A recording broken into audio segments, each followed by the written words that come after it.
pelas beiradas, avanço e acumulação de forças imprescindíveis para poder continuar avançando, ou de resistência para não deixar desmanchar mais do que está sendo desmanchado. Essa é a frase que o pensamento que eu tento resumir o estado da arte 20 anos depois do SUS. Então, esse decreto, eu acho, como já foi colocado aqui, é importante também que esse decreto seja enxergado, não só como uma formulação pessoal coordenada pela Lenir e de alguns assessores, de algumas autoridades experientes, no caso agora no Ministério da Saúde, que fizeram o decreto porque se acumulou condições técnicas e de conhecimento jurídico para se fazer o decreto. É isso, mas é muito mais do que isso do ponto de vista de luta política.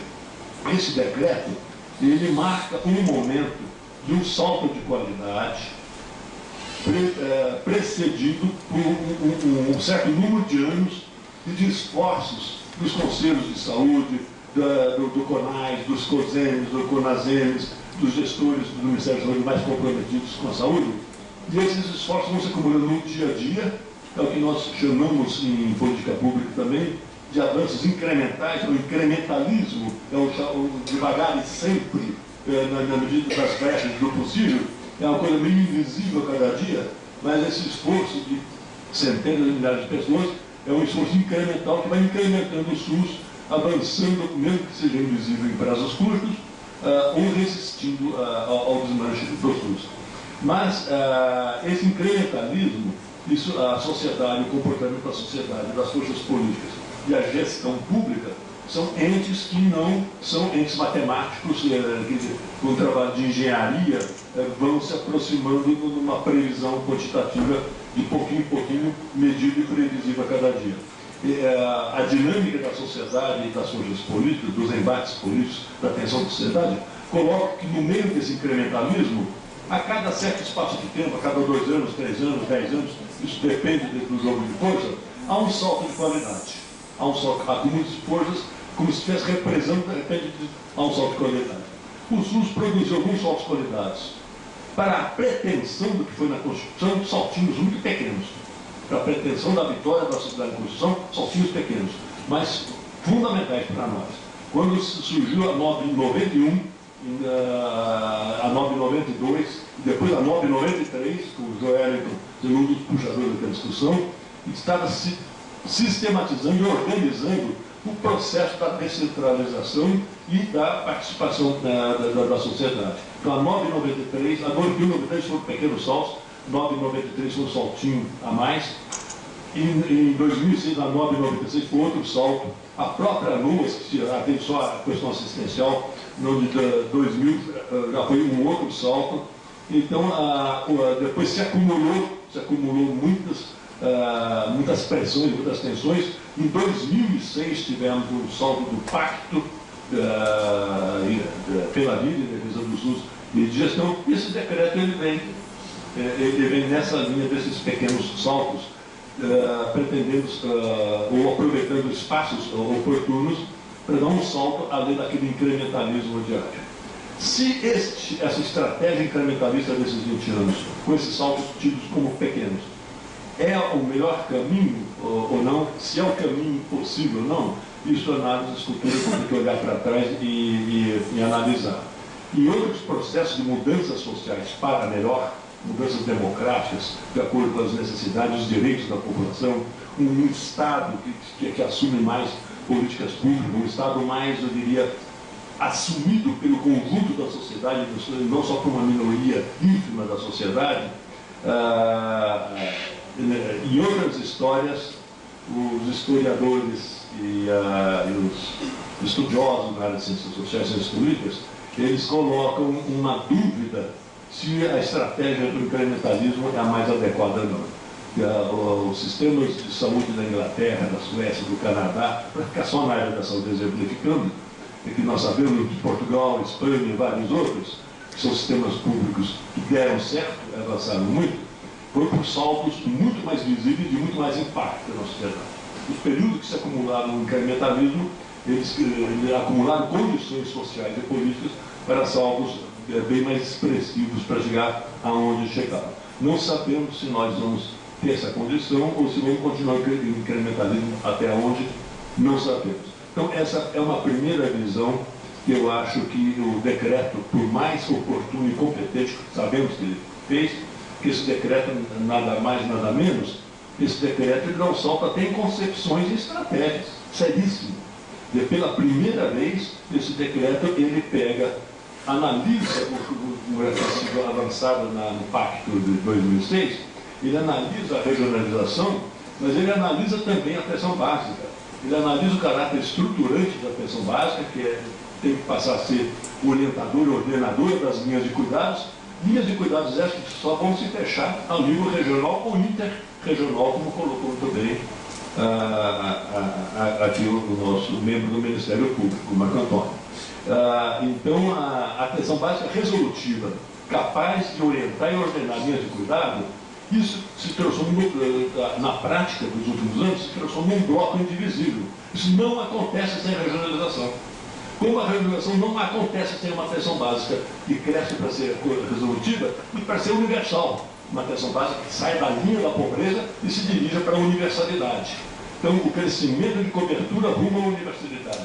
E o crescimento de resolutividade da pensão básica rumo a resolver por volta de 85%, 90% das necessidades de saúde da população, que é o que se dá nesses países que eu vou dar como exemplo, de bons sistemas públicos.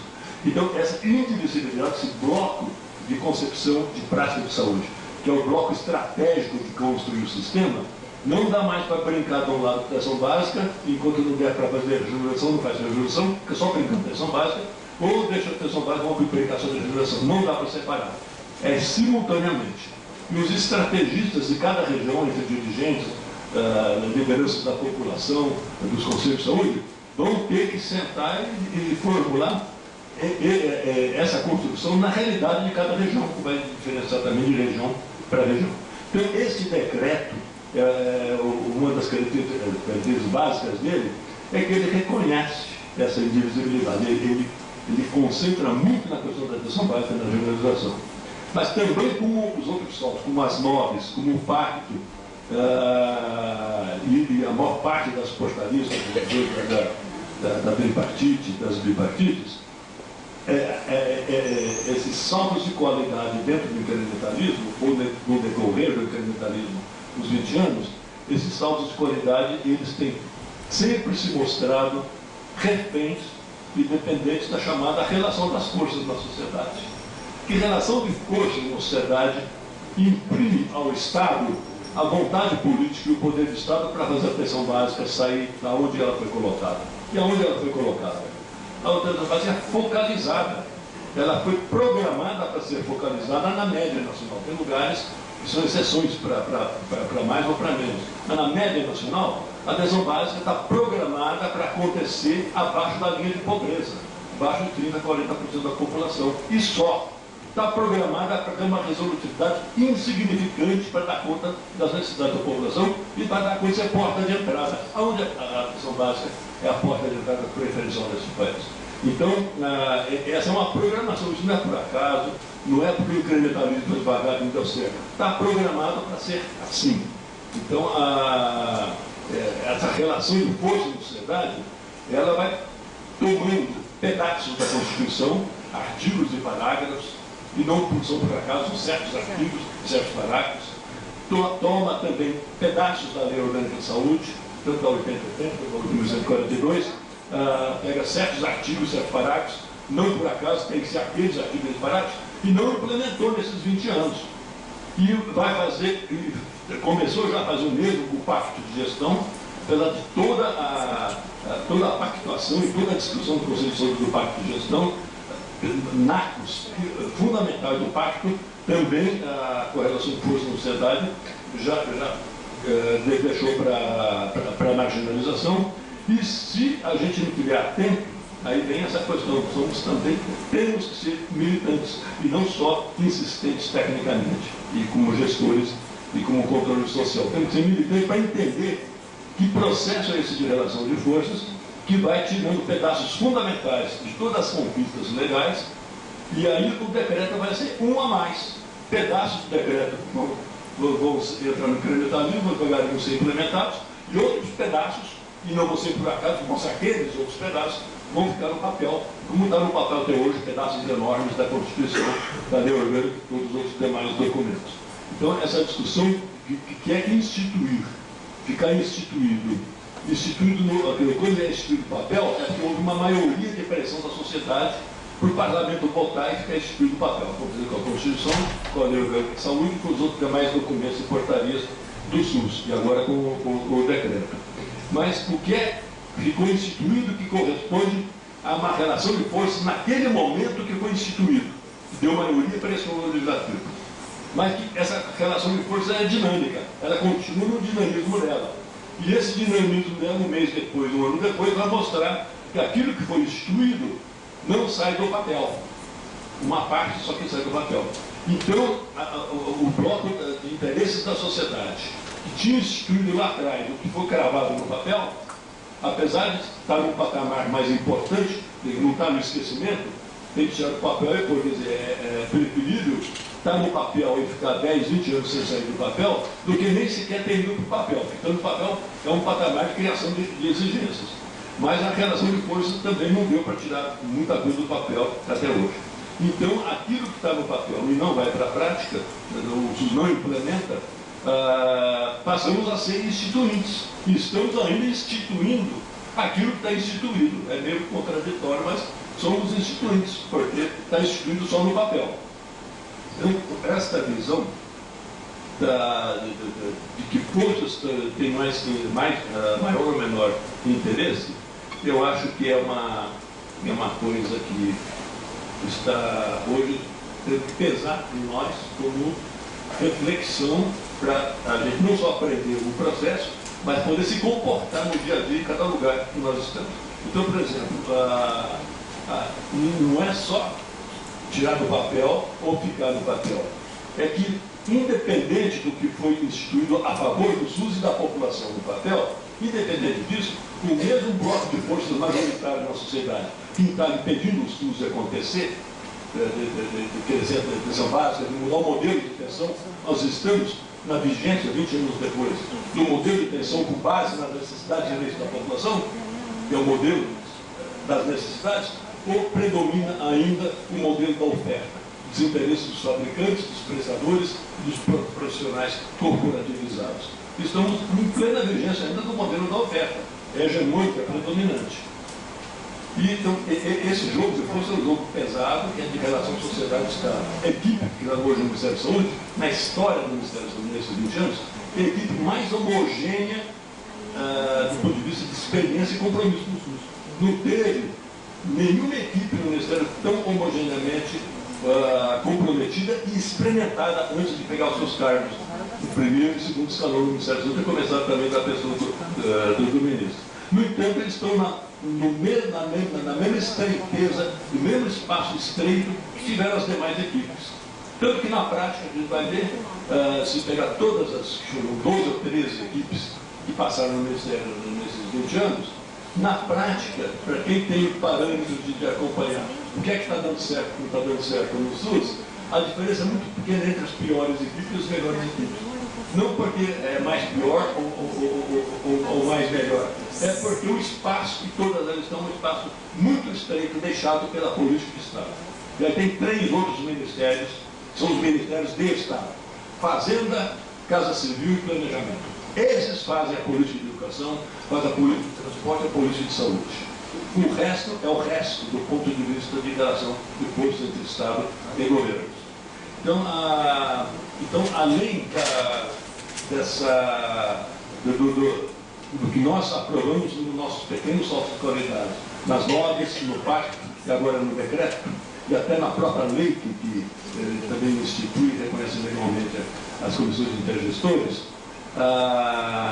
nós temos situações que perduram e que avançam, não só impedem nós de avançarmos, mas ao impedir de avançarmos, simultaneamente essas mesmas forças sociais, antipúblicas, antissociais e até anticonstitucionais, que elas estão segurando artigos inteiros da Constituição, pedaços enormes da Constituição a favor da saúde e da Lei Orgânica de Saúde. Além disso, é pior. Eles estão implementando uma outra política pública de saúde. Eles têm um projeto deles. Eles não estão só segurando o nosso projeto. Esse é o projeto deles. Quando o governo federal retrai absurdamente todo o financiamento dele nesses 20 anos, ele retraiu de uma maneira monótona, constante e intensa todo o financiamento federal desses 20 anos, ao lado que os estados e municípios vão subir, principalmente os municípios. Quando esse governo federal cresce nesses 20 anos de uma maneira constante também, planejada, que não foi um acaso de um ano, ou 2, ou 3, ou 4, ou 5, dentro dos 20. Nos 20 anos, ano a ano, esse governo federal sobe subsídios de recursos federais para o mercado de saúde, para os planos privados, né? A ponto de que estudos do próprio PF, do próprio governo, estão colocando hoje, né, hoje só os subsídios de gastos tributários, de debatimento de impostos para consumidores, prestadores de serviços, os estacionantrópicos, indústria farmacêutica, só isso já chegou a por volta de 40% do orçamento do Ministério da Saúde. Quer dizer, 40% do Ministério da Saúde corresponde ao mesmo valor em dinheiro que o governo federal passa para subsidiar só esse tipo de subsídio. Tem outros tipos de subsídios que não estão entrando na conta, que é o simples descumprimento do ressarcimento da lei, que é outra decisão do Estado também. Quer dizer, o artigo da lei 9656 de ressarcir o SUS não é cumprido desde 98. Por decisão de quem e quem é contra esse descumprimento. Não está colocado aí na praça política, né? A total desregulamentação da relação do interesse público e privado na saúde, o não prosseguimento de uma reforma do Estado, uma reforma democrática e administrativa do Estado, para que os órgãos públicos do Estado possam dar conta da demanda. Não é só falta de dinheiro, é falta de instrumental administrativo público de dar conta da demanda, menos refém do burocratismo, do centralismo, que desperdiça dinheiro e impede esse gasto público da maneira que ele tem que ser exercitado, que é uma outra discussão. Enfim, o que eu quero ir concluindo aqui com vocês é que esse outro sistema já deu conta de manter a atenção básica como compensatória e não estruturante e focalizada abaixo da linha da pobreza, deu conta de garantir e organizar o fluxo de toda a classe média para os planos privados e, como se não bastasse, todos os servidores públicos para os planos privados federais. Não tem um servidor público, tanto estatutário como seletista, de qualquer órgão federal, que não tenha plano privado, cofinanciado com recursos públicos federais também. Então, esse caminho de retrair o SUS e impedir o SUS de dar certo, e ao mesmo tempo alimentar o mercado da saúde, é um caminho da construção de outro sistema. Não é só para sabotar o SUS, está sendo construído um outro sistema. E quando ele fala, então está sendo construído um SUS pobre para os pobres e complementar para os 22, 23% da população que compra planos privados, então os 45 milhões de pessoas, eles estão se complementando no SUS. Eles também dependem do SUS e se complementam muito bem no SUS. E quanto mais caro é o plano, melhor essa complementação no SUS. Então, eu acho que a discussão de avanços que para nós são tão expressivos, nos deixam tão contentes, como é o caso do decreto e da lei que foi aprovada oficializando as comissões intergestoras, eu acho que todos esses avanços nossos têm que estar sendo discutidos também à luz de quem é quem na relação de forças na sociedade a favor de uma política pública, aonde um dia a maior parte da sociedade se engajou. Quando a maior parte se engajou, deu certo. Hoje a maior parte não está se engajando. O que é que está acontecendo? Porque quando a sociedade, os conselhos de saúde e várias lideranças queremos reabilitar o SUS perante a opinião pública, é fácil? Não é. Então, o SUS é aquele de 20 anos atrás. Para facilitar o raciocínio, a gente coloca a política pública é duas. Uma é a legal, que é o SUS, está escrita no papel da Constituição e da lei, e agora no decreto, e a outra é a real. Existe uma política pública real que é uma outra, é uma outra política pública, não é a constitucional, e que está crescendo, está em curso, está em pleno curso. E de grande parte da sociedade está achando que é isso mesmo e está brigando só para o plano privado. E sem a luta política ser engrossada pela classe média e pelos servidores, e pela classe trabalhadora, a classe trabalhadora do setor privado está toda com plano privado também. Que a sociedade faz uma política pública social, de proteção social, que a sociedade chega a esse ponto sem que essa luta seja assumida pela classe trabalhadora, pelos servidores públicos e a classe média. É possível? Não é. Então, eu acho que o nosso avanço do SUS, e agora a luta pela regulamentação da emenda 29 está passando por isso, também precisa desse apoio, dessa pressão da sociedade. Quando a maioria da sociedade pressiona, o parlamento vai e vota a favor da sociedade. O parlamento ele é sensível. Então, a maioria da sociedade, o parlamento sabe que os eleitores vai lá e vota a favor. Isso é histórico. Acabou de acontecer aqui em Campinas, um impeachment da prefeitura, onde a maioria da cidade resolveu se mobilizar. Então, o que eu queria trazer assim, para reflexão é esse binômio que é meio tenso e angustiante para nós.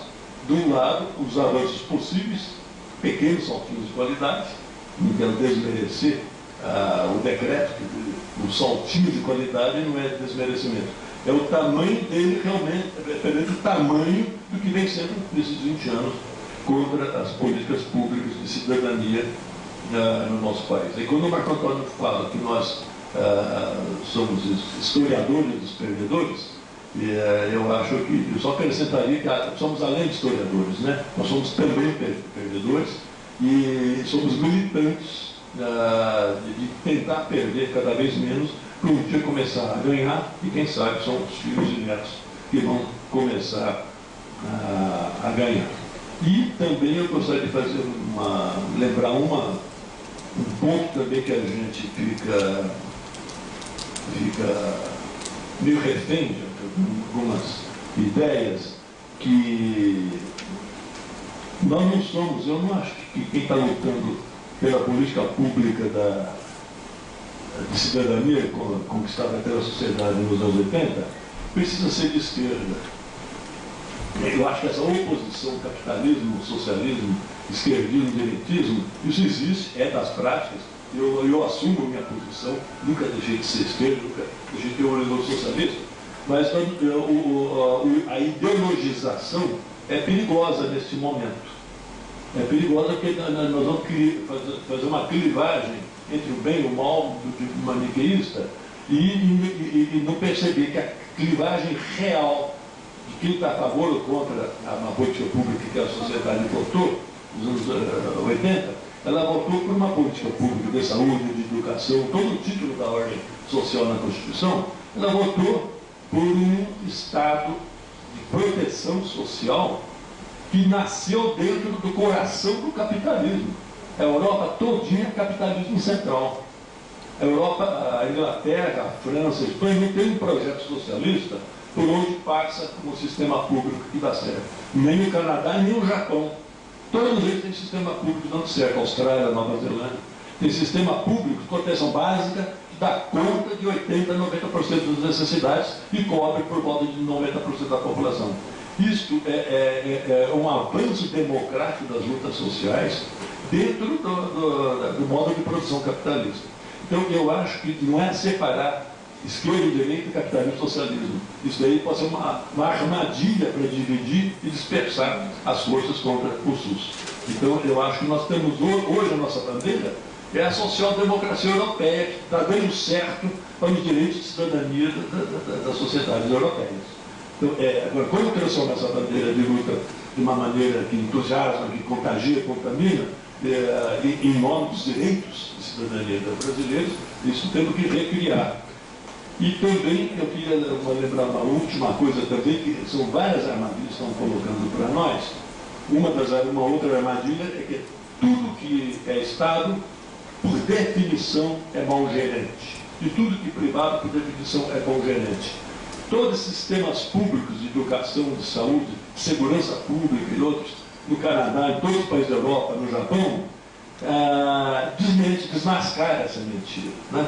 Lá os sistemas públicos gerenciam os gastos públicos em altíssimo nível e a população faz opção pelos sistemas públicos, a começar de saúde nesses países. E uma outra coisa também que se coloca numérica, que até estou me inspirando, vou terminar aqui, que o Marco Antônio também aludiu de leve, eu queria lembrar, vários dirigentes, técnicos, especialistas do governo e até das universidades, com posição, aí sim, ideológica, conservadora e contra uma política pública, certo? Eles argumentam que a saúde já leva o maior naco, a maior fatia do orçamento público nacional, né? E faz até uma pizza, um círculo, ou então nas fatias. E aí a saúde leva mais de um quarto, leva quase metade. Aí vem as outras, educação, transporte, energia. No entanto, a fatia real, a pizza real, é sonegada da população. Ninguém sabe, ninguém discute. Na verdade, a saúde, a educação, a assistência social, a energia, entrando em infraestrutura de desenvolvimento, o transporte também, entrando em infraestrutura de desenvolvimento, o saneamento básico, a segurança pública, é um monte de microfatias dentro da pizza real. Então eu tenho aqui o Orçamento Geral da União, o OGU, do ano passado, 2010, aonde 44,9%, encostando em 45%, é dívida pública, entre juros, serviços, refinanciamento e amortização. Quase encostando em 45% do Orçamento Geral da União. E, em segundo lugar, vem a Previdência Social, com um pouco mais de 22%. Em segundo lugar. Em terceiro, tem as transferências obrigatórias dos Estados e municípios. Os fundos de participação municipal, um pouco mais de 9%. Essas três grandes fatias, uma quase 45% para a dívida, 22% para a Previdência Social, que é uma conquista da classe trabalhadora imexível, e 9% para a transferência dos Estados e municípios, são as três grandes fatias. O resto é o resto.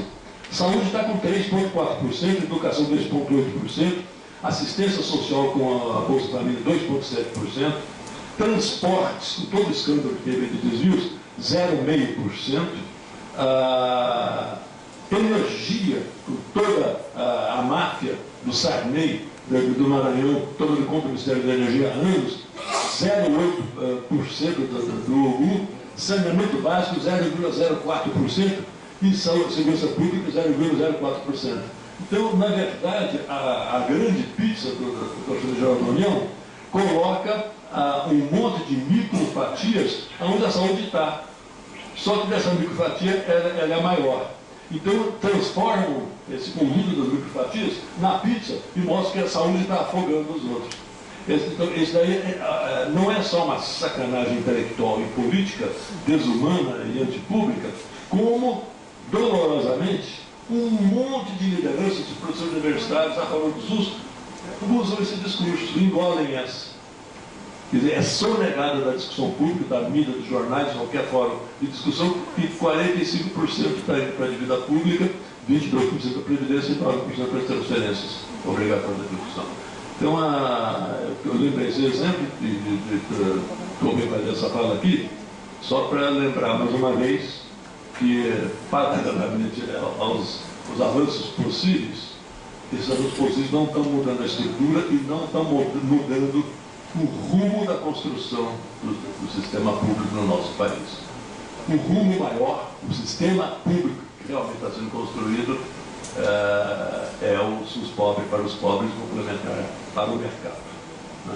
Nós estamos num rumo subalterno, aí somos perdedores mesmo, só que nós temos que ser perdedores com uma politização das nossas perdas.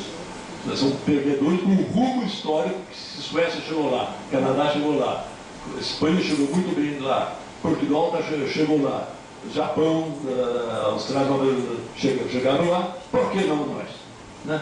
Em paralelo, nós temos que fazer nessa linha do processo civilizatório ainda dentro do modo de produção capitalista. Não vamos rachar quem é de esquerda e quem não é de esquerda. Não é por aí, pelo menos agora, pelo menos nesse momento. Desculpe esse discurso mais assim, politizado que eu estou fazendo, mas eu acho que é muito importante para a gente pôr os pés no chão e pôr no chão até com maior segurança de que rumo nós estamos traçando para ir deixando de ser perdedores. Porque o chato não é só ser perdedor. É para deixar de ser perdedor, a gente está em rumo equivocado, está dando passos equivocados, né? Aí também é dose. Bem, então agora a gente vai...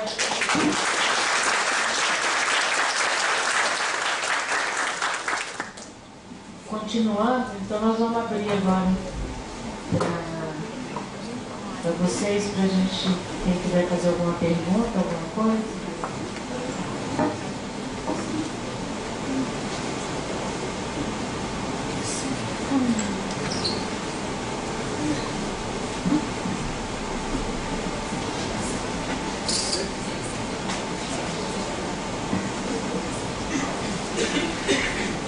Meu nome é Clarice, sou de São José dos Campos. Quero parabenizar o Disa pela iniciativa. Acho que é um grande momento de discussão. O Marco, o Adelino, o Saraiva falou bastante a respeito da questão da judicialização e do aproveitamento do decreto para minimizar ou mitigar esse grande problema que a gente vivencia. Isso é extremamente preocupante. Eu participei de um evento recentemente na Justiça Federal, onde estavam presentes uma desembargadora federal e um desembargador do Tribunal de Justiça de São Paulo. Os dois, nas duas falas, demonstraram claramente que não sabem nada das coisas do SUS. Nada. As duas palestras foram precedidas de uma outra que tratou de medicina baseada em evidências, que foi relativamente bem. Eu imaginava até que houvesse, por parte dos dois palestrantes seguidos, uma adequação da fala em função do que foi apresentado inicialmente. Não teve. O segundo palestrante, que foi o desembargador do Tribunal de Justiça, para o senhor ter uma ideia, ele propôs o seguinte, que na situação de que alguém tem um plano de saúde que não tem uma determinada cobertura para um certo evento, que ele deveria, por litis consórcio necessário, chamar o SUS porque o SUS pagasse a diferença. O desembargador do Tribunal de Justiça propôs isso numa palestra no Fórum do Tribunal da Justiça Federal, dizendo que é assim que funciona. E sem me ocorrer uma outra expressão, ele baixou o pau na recomendação 31, chamando o Conselho Nacional de Justiça de politburo do Judiciário. Então essa é a mentalidade. Ele não se lembrou nenhuma vez do número da Lei 8.080. Todas as vezes que ia falar dela, ele tinha que pegar o papelzinho para colar o número. E a desembargadora que falou em seguida, que também deveria ter adequado a fala, principalmente nos aspectos relativos à medicina baseada em evidências, para subsidiar decisões, ela se limitou a ler uma série de decisões judiciais ao longo do tempo, algumas mais anteriores, outras mais recentes, que simplesmente esqueceram a medicina baseada em evidências. Então, quando o senhor fala da relação de medicamentos, a importância que ela tem nesse decreto, e o instrumento que ela pode dar para a discussão dessas ações judiciais, é totalmente esquecido. Medicamentos como, por exemplo, a Avastin, que todo mundo tem um monte de ação pedindo a Avastin, o Lucentes, a pessoa que tratou da medicina baseada em evidências, ele demonstrou estente. Ele contou um caso de uma pessoa que tem 9 estentes, quase que não tem coração mais para pôr estente. Tem 9. Não dá nem para pensar. Difícil pensar nisso. Né? Ele mostrou a utilidade do estente com um certo produto e outro sem. Então ele fez toda uma série de argumentações que casam com elementos básicos, que podem basear discussões a partir do decreto. Totalmente esquecido pelo Judiciário, por dois desembargadores, uma desembargadora federal e um desembargador do Tribunal de Justiça.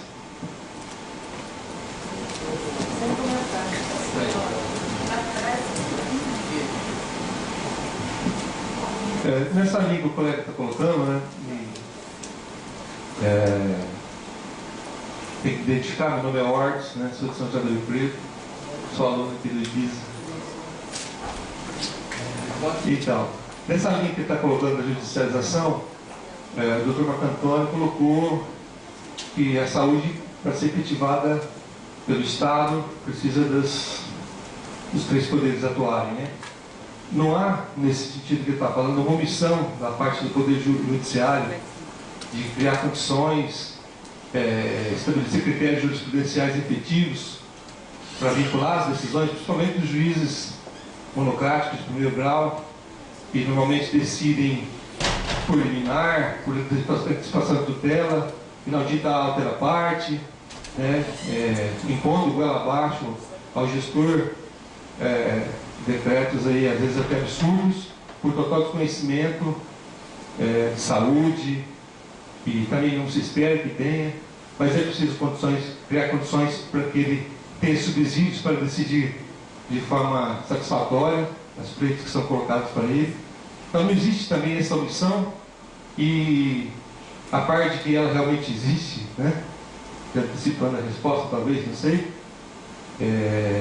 o que o decreto pode iluminar aí nessa seara aí, para que o judiciário possa ter um norte mais definido para realmente decidir com sensatez e com responsabilidade diante desse conjunto todo de serviços de saúde, de integralidade e questões que estão abordadas pelo SUS.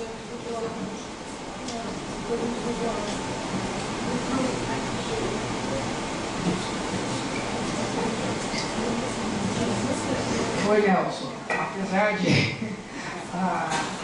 desse seu discurso, assim, eu só queria contar que quando eu li o decreto a primeira vez, a sensação que eu tive assim, foi de euforia, tá? Foi realmente de euforia.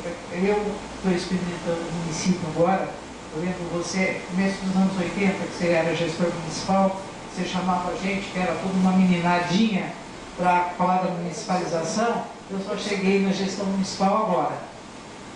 Mas quando eu li o decreto, a sensação foi de alívio, de esperança, sabe? Assim, não foi um saltinho, não. Para mim, a sensação foi assim, retomamos, né? Começando, assim, fez-se mais luz no SUS. Essa sensação, hoje, como gestora municipal, com todas as barreiras, e ainda no Vale do Ribeira, que onde, vamos dizer, a pobreza é muito maior, então o SUS é para 80% a 90% da população, não é para 30% ou 40%, é quase, e se a gente pensar em certas patologias, é para 100%, tá? Então, assim, eu vi o decreto diferente, assim, me deu ânimo novo depois de ler o decreto, eu fiquei esperançosa outra vez, eu estava meio assim como você, mas ele me deu assim, olha, vale a pena continuar, só foram 20 anos, tal, esse tempinho foi curto, não sei o quê, tem chão para frente para a gente continuar construindo os cursos. Não sei, foi para mim um banho de otimismo esse decreto.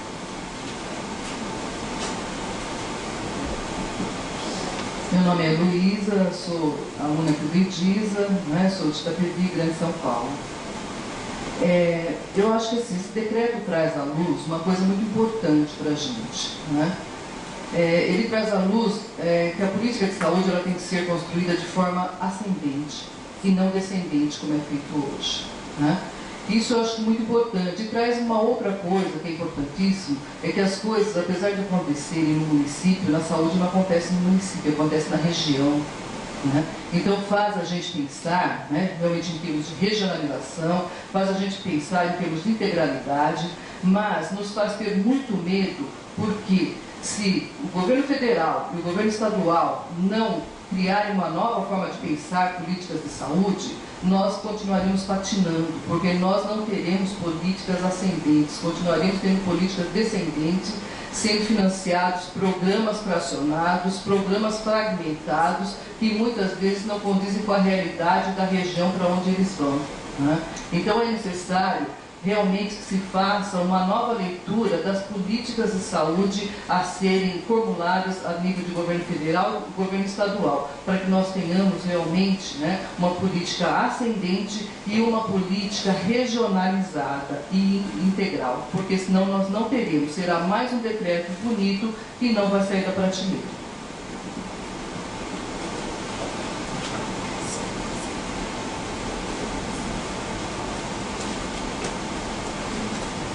Bom, boa tarde a todos. Eu gostaria de puxar uma outra discussão, até porque eu estou vendo esse momento como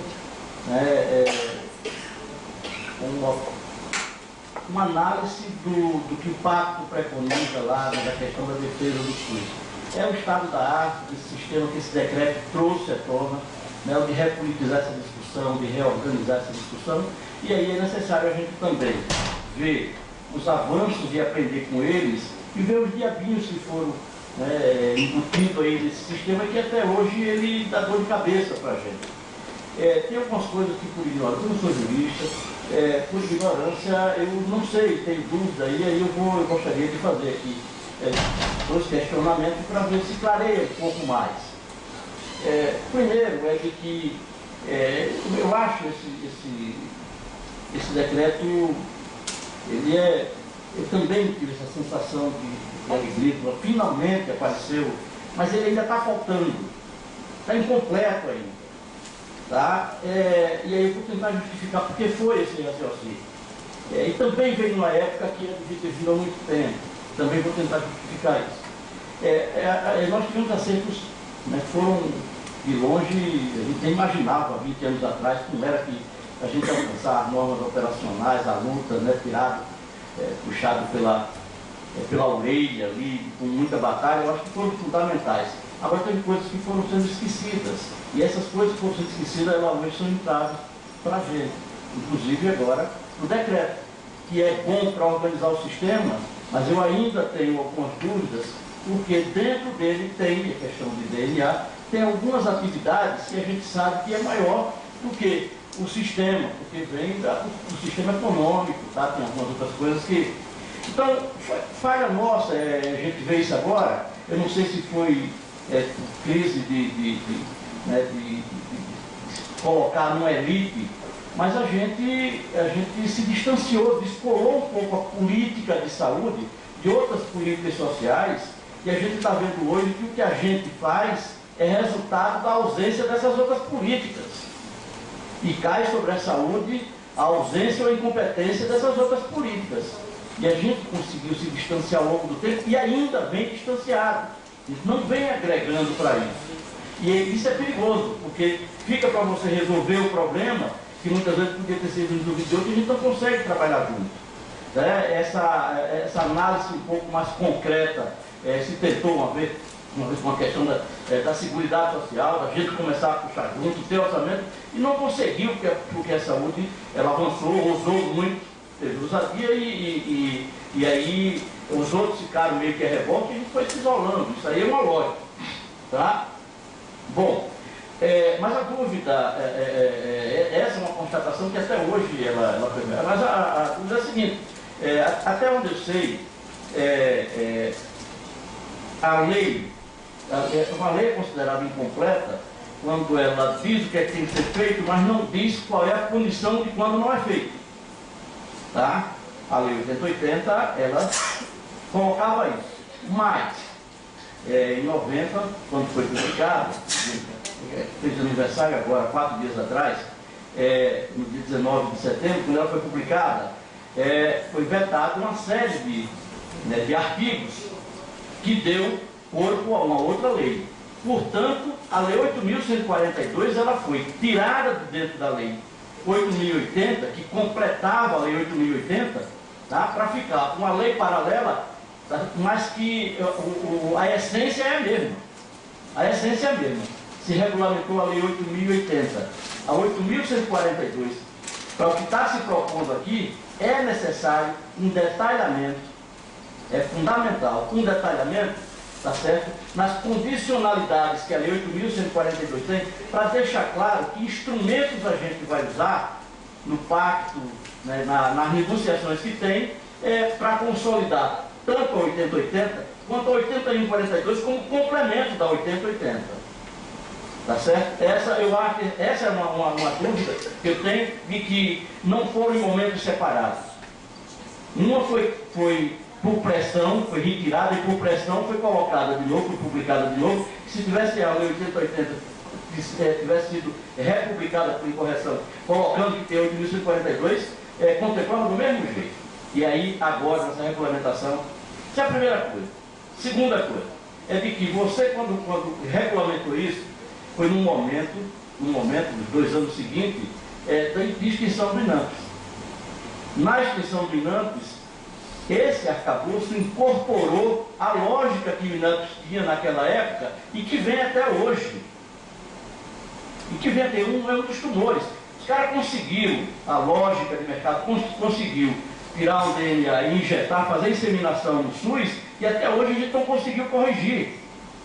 Não conseguiu corrigir. E até agora não vi nesse decreto, por isso que eu disse que eu acho que ele veio tarde, e devia ter vindo em 93, logo após o decreto que extinguiu o INAMPS.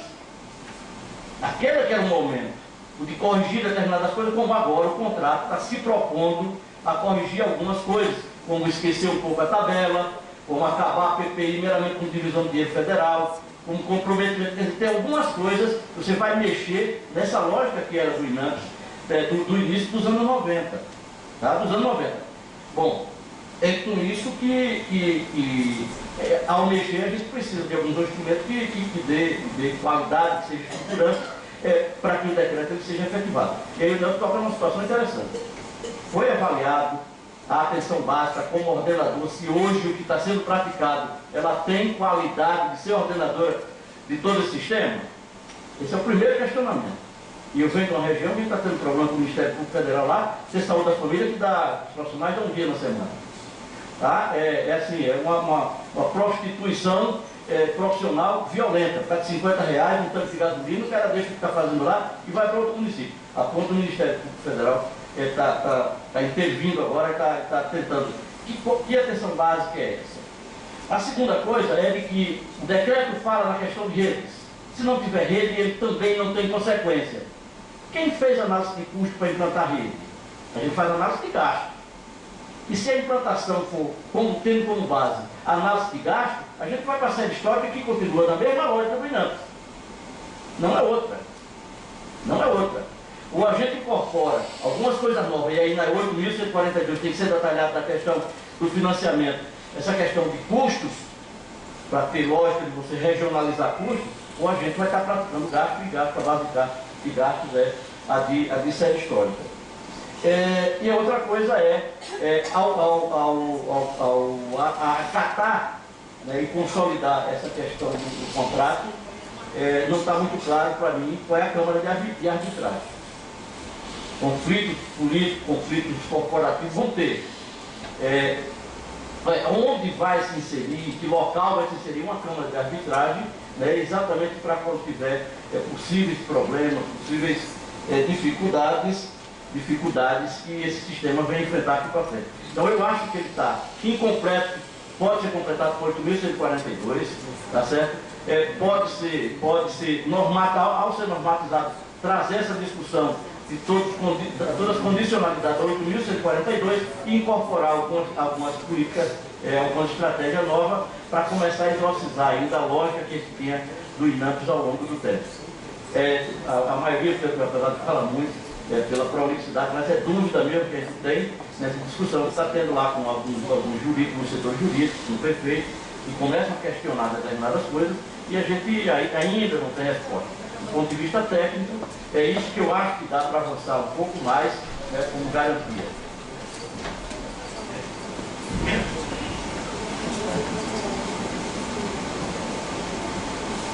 Vou passar aqui para o Marco Antônio, ele vai ter que sair, daí você já pode fazer suas respostas e suas considerações. O imenso desagrado que tem que abandoná-lo e a conversa para além de interesse. Eu começo dizendo uma linha, e aí talvez porque eu não me fiz entender bem no Dr. Nelson, eu gosto muito que ele me entenda bem, porque é uma pessoa que respeita. Quando eu falei da questão da ideologização, do esquerdismo, isso foi com um sabor alegórico, ou seja, no coração de um Estado liberal, que é o coração do Estado brasileiro hoje, no coração, pulsa dentro desse coração um sistema que é universal, um sistema que propõe igualdade, que propõe dar tudo a todos, independente dessa pessoa dar uma contrapartida econômica. Isso não deixa de ter o sabor de esquerdismo, mas nunca propus que essa visão fosse a tônica de forma nenhuma das nossas instituições e das nossas condutas. É muito alegórico, um pouco prático, aliás, a ideia que tinha. Bem, com relação à as colocações que foram feitas em relação ao Poder Judiciário, evidentemente não tem nenhuma autorização para falar pelo Poder, né? Nem para a minha instituição tem autorização para falar por ela. Às vezes falo por mim mesmo e às vezes não gosto muito do que falo. Mas, tendo algo a dizer sobre, quero que vocês entendam, principalmente quem não é da área jurídica, que nós fomos lançados nessa situação de discutirmos saúde e juridicamente por força da evolução mesmo da sociedade. Nos cobrou, nos exigiu, bateu as portas do Ministério Público, foi o Judiciário, foram as defensorias, e ninguém, rigorosamente ninguém, me incluo evidentemente nesse grupo, estava preparado para isso, né? Então, é um sistema de alta complexidade, um sistema que o governo, de uma certa forma, se encarregou de tornar mais complexo ainda. Eu me lembro, e todo mundo há de também lembrar, que é um dispositivo nos últimos artigos, talvez o penúltimo artigo da Lei 8142, que diz que dava-se autorização, a lei dá autorização ao ministro do Estado da Saúde para regulamentar os assuntos da lei por portaria, né? 8142. No entanto, o que o Ministério fez? Ele regulamentou tudo por portaria do 8142 e todo 8080, para a qual ele não tinha autorização para fazer por portaria, né? Então nós tivemos assim uma amazonas de portarias absolutamente intangíveis para quem vem da área jurídica. Então, isso explica, não justifica o afastamento que houve, mas explica essas reações, muitas vezes, como foi dito pelo colega, de um aparente desconhecimento da matéria. Por outro lado, há que se ver também que tanto o Ministério Público quanto a magistratura